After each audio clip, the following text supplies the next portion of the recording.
এই জুবিন হল হুলাৰ ভাই মূলা, তাক যোনে যি কয় তাকে কৰে। এই চামকানু মহন্তৰ ইনকাম সেই জুবিনেই। নৰ্থ ইষ্ট ফেষ্টিভেলত লৈ যায়, ইফালে পাপন নিয়ে, পাপন চিয়ানা মাল, ই বুৰ্বক হয়। ই ইয়াক যোনে যি জেক দিয়ে, মই পাইছোতো তাক বহুত দিন গানে কি আনে চিনেমাখনত, তাক যোনে জেক দিয়ে সি সেইটোৱে কৰে। তে চামকানু মহন্তই তাক লৈ যায়, ইফালে গৰিমাই তাক যাব দিল, তাৰ চিজাৰ আছে এই মিৰ্গি। মেইন কথা কি জানো, চামকানু মহন্ত, ননীগোপাল মহন্ত আৰু এটাই ডিজিপিটোৱে তিনিটা শিয়াল জন্ম দিছে মাকে, দালাল। এই গোটেই হিমন্তই বেক কৰাৰ কাৰণে সিহঁতে ইমান দূৰ যাব পাৰিছে। আৰু কেতিয়াবা কংগ্ৰেছৰ পৰাই পইচা খাই আছিল সিহঁতে, বিৰাট বদমাছৰ হাড্ডি হয়, তাৰ প্ৰপাৰ্টি চালে তই মৰি যাবি। সেই সি লৈ লৈ যায়, জুবিন গ'লে অসমত থকা ছিংগাপুৰ চব মানে একদম হাই লেভেল পইচা দি কিনিব, অমুক কৰিব তমুক কৰিব। এই পইচা ইনকামৰ চ'ৰ্চ কিহৰ? নৰ্থ ইষ্ট ফেষ্টিভেল বে। আমি জানো মাঘ বিহু, বহাগ বিহু আৰু কাতি বিহু, কিহৰ এইবিলাক? এইবিলাক ফাল্টু আমি কৰি নিছে। এতিয়া হিমন্তই দিয়কচোন তাৰ স্পষ্টীকৰণ, তাক এবাৰ ৰাইজে পালে দিব ভালকে। সি কালি ডেড বডিৰ লগত আহিব নোৱাৰে, তাক দেখা পালে মাৰিব, তই চাবি না। আৰু আজি কিমান ডেকা ল'ৰাবিলাক, আজি চাবি তই, কালি ৰাতিপুৱা গম পাবি, বহুত চুইচাইড কৰিব, ইমান হাৰ্ট ৰক। আৰে অসমৰ 3.5 কোটি মানুহ, 2 কোটিয়ে তাক ভাল পায়, সি নিজৰ কাৰণে নহয়, বেলেগৰ কাৰণে। আৰু সেই দালালে তাক মানে কালচাৰেল দালাল বুলি ক'ব লাগে। সিহঁতে তাক মাৰ্কেটিং কৰি পইচা ইনকাম কৰে, তাক অলপ দি এনেই মানে জমাই মেলি মাল চাল খুৱাই মেলি পঠিয়াই দিয়ে।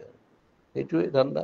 এতিয়া গৰিমাক প্ৰেছাৰ দিব ইহঁতে, যে এনেকে ক'বা তুমি, তেতিয়া তাইতো যোৱা নাই। অৰিজিনেল কথাটো এয়া বহুত বহুত এয়া আছে, মানে তাত কি ক'ম আৰু। তাক মাৰা প্লেনো হ'ব পাৰে, কিবা হ'ব পাৰে, কি হ'ব পাৰে, চব দালালি পইচাৰ ধান্দা গেলা। অসমখন চেচ। এটা সি অনুষ্ঠান আছিলতো, তাৰ গান, এই লাষ্ট চিনেমাখনৰ ভাইমন দাৰ গানটো সি কি চলিড বনাইছে এই বেমাৰী অৱস্থাত। তাৰ পটাছিয়াম কম থাকে, কিবা কম থাকে। এই নেম কেয়াৰৰ ডক্টৰজনে কৈছেতো এনেকুৱা এনেকুৱা কথা, পানীত যাব নালাগে, তাৰ এয়া আছে, এই চিজাৰ আছে, এইবিলাক মানে কি কবি আৰু। ই চামকানু মহন্তই চেচ কৰি দিছে গোটেই অসম, আধা লুটিছে সিহঁত। ইফালে হিমন্তই লুটা বুলি কয় নহয়, হিমন্তই এনেকুৱা চান্স যে ডিজিপিটো কিনি আছে চোৰটো এটা, সি খালে পেটলাটো। আৰু মাজতো ননীগোপাল মহন্ত সেইটো কি বনাই দিছে। আৰু এইটো ই প্ৰথমতে জিঅ' টিউব দি পেলাই মাৰিলে, কোটি কোটি টকা, সেই তেতিয়াৰ দিনতে। এয়া হ'ল, এয়া কি কবি আৰু, অসমীয়া মানুহৰ দুৰ্ভাগ্য। আজি বহুত বেয়া লাগিছে মানে। তাৰ গান শুনিয়ে 90 দশকৰ বিলাক ল'ৰা ছোৱালী ডাঙৰ হ'ল।